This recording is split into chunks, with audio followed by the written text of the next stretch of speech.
My name is Leyla Gasimova.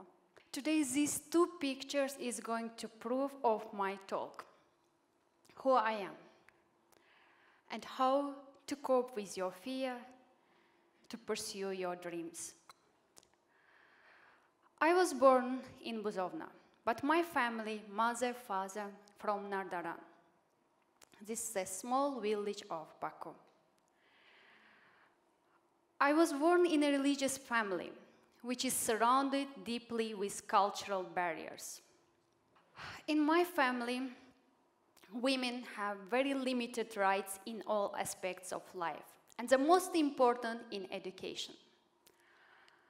While I was a child, I was full of hopes and dreams. I will graduate from school. I will get one of the reputable universities of Azerbaijan. But while I was growing up, I tried to find the person, tried to find the woman to say that, yes, she's the right person. She's right person for me. She standed for her rights. And she graduated from school. But when I was looking around me, my grandmother, my mother, my cousins, my sisters, my aunts, everyone dropped from school. And the possibilities to pursue my dreams was equal to the zero. I will share with you this fact that I have never told to everyone. While I was a child, I used to act like a boy. I used to wail like a boy in order to be accepted within family members. Of course, in the family, mother and father were pro my education, but still the thought decision of extended family members were very important. I do remember that when I was at the primary school, when my teacher asked, "Who do you want?" I remember I told that I want to be a policeman. And she laughed. Of course, she knew my family very well. And she told me that, "Leyla, do you think that your family will let you to become a policeman?" And as a child, I found courage inside of me, and I told yes. And the years passed. My passion towards education day after day increased. But I have seen how my sisters, my cousin dropped, so it was my turn. When I reached that ninth class, I was engaged. I was engaged, and just imagine, people came to propose me in one room. They are making decisions about my future life, and in another room, I am with a book, reading book. So when I reached 10th form, I got married. Of course, it's very difficult to stand against of culture. You have a fear. You can't stand against of culture. You have to be one of them. But please remember these words. You have to be one of them. At the end, I will come to these words. So when I was at 10th class, while I was at school, I was engaged, and my husband, we had a deal with my husband that he is going to let me to study, and I will cover hijab. You see, at the first picture, I am without hijab. At the second one, I am with hijab, because we had a deal. Because everyone in the family, even my future family, my husband's family, everyone knew that I have a passion towards education. I want to continue my education. And they promised that we will let her to study. And I have a deal with husband that I will cover hijab and you will let me to study. So when I reached 10th class, I got married. When my school classmates attended the final exam at school, I became a mother. At the same day, it was like a combination of childhood, motherhood within school years. And of course, decision was made by the third parties. In our families, not only fathers, mothers' decisions are important. All extended families' decisions are important. And my marriage life wasn't happy as well. It was full of physical violence. So years passed. 2.5 years passed from the dropping school. My husband didn't keep his promise. Once he told me, you know, Leyla, I wanted to become a pilot, but my brother didn't let me. I told him, you know, you did the same to me. You promised that you are going to let me to study, but you didn't keep your promise.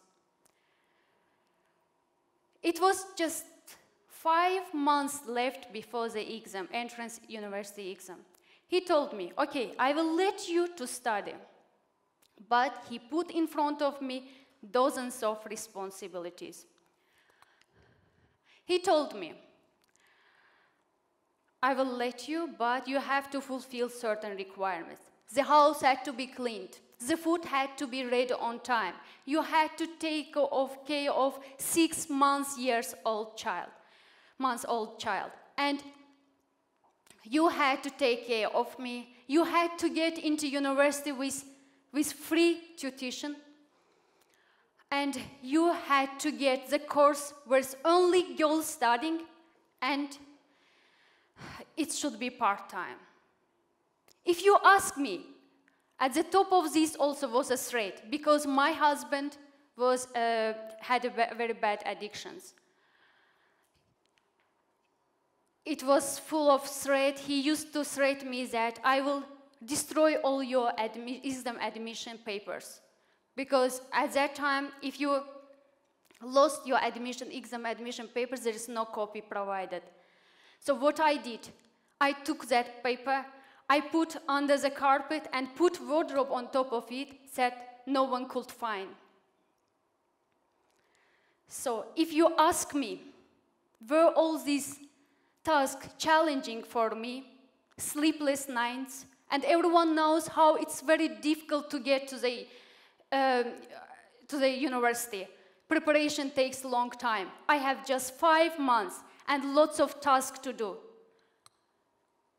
And sleepless nights, dozens of books.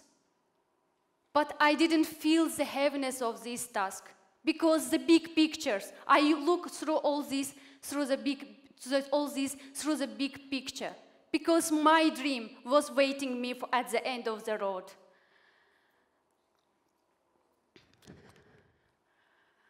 Look at these 2 baskets. One of them full of fruits and another one is empty. When it comes to our dreams, we always choose the easiest way. The first one, full of fruits, can fulfill and meet our needs, and the second one, empty, can't. Just imagine, we have to make thousands of miles, and we had to take one of these baskets, which we will choose. If it comes to the first one, there is negative questions will come to our mind. If I will take this one, what if on the way I will get tired? What if on the way the fruits will be spoiled? Or I will get thirsty?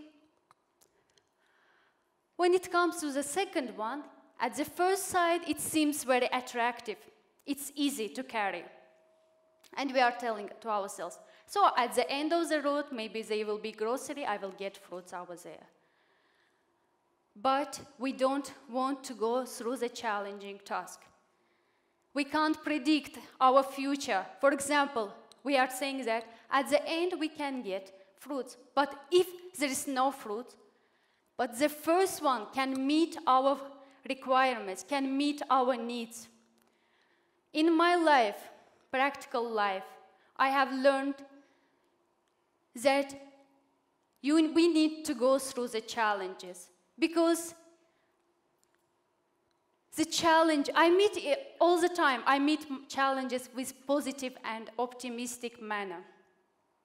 Because when it comes to the challenging task, negatives takes us. Negatives, friends of our fear, but positives, friends our dreams. I have learned that we need to think positively in order to achieve our dreams, because positive thinking is a silent prayer. So, I achieved. I got into university. I got the part-time university. I got the course which my husband demanded. I gained high score. I got free education. So, while I was at the second course at university, the physical violence in the family increased. So I had divorce. But the life wasn't easy for me after divorce.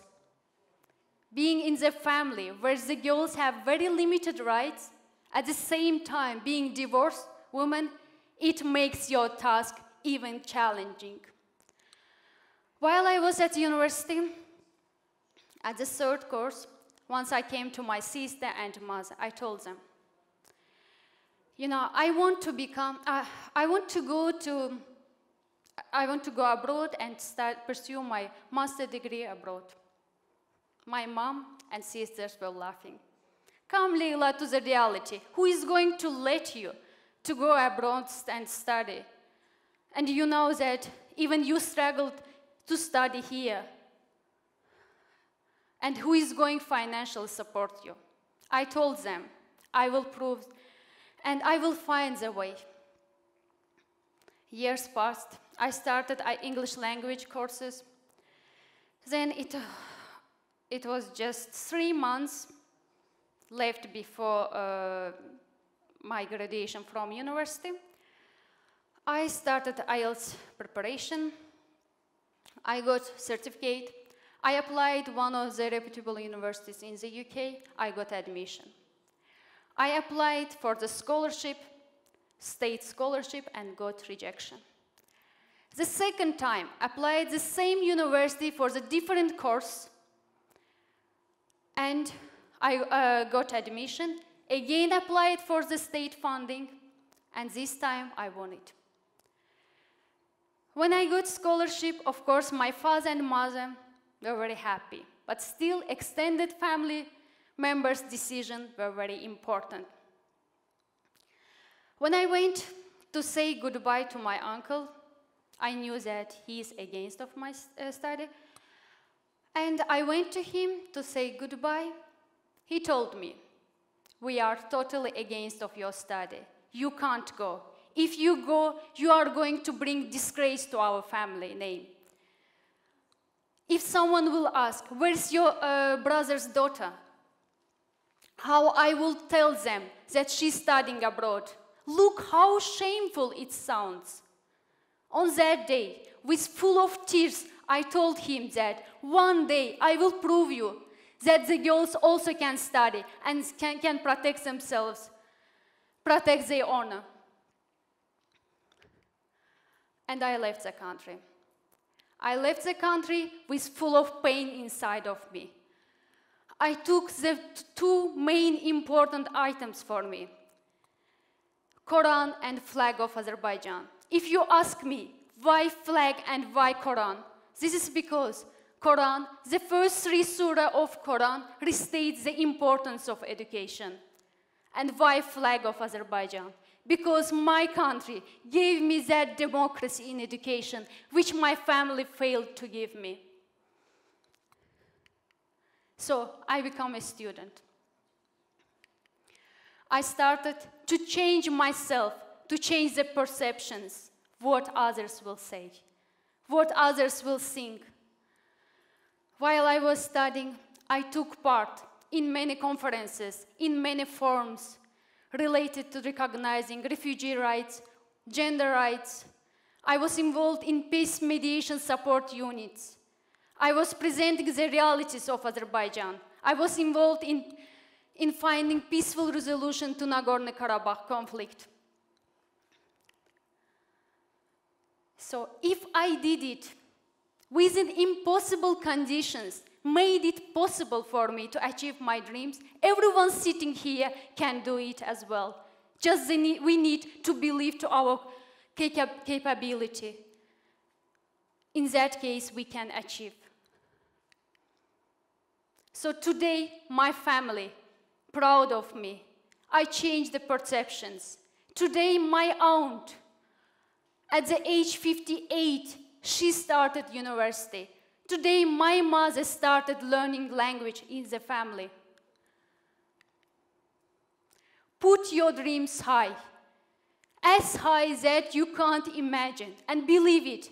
Put your dreams into the world. I did it like that. So I proved my family wanted me to be among them.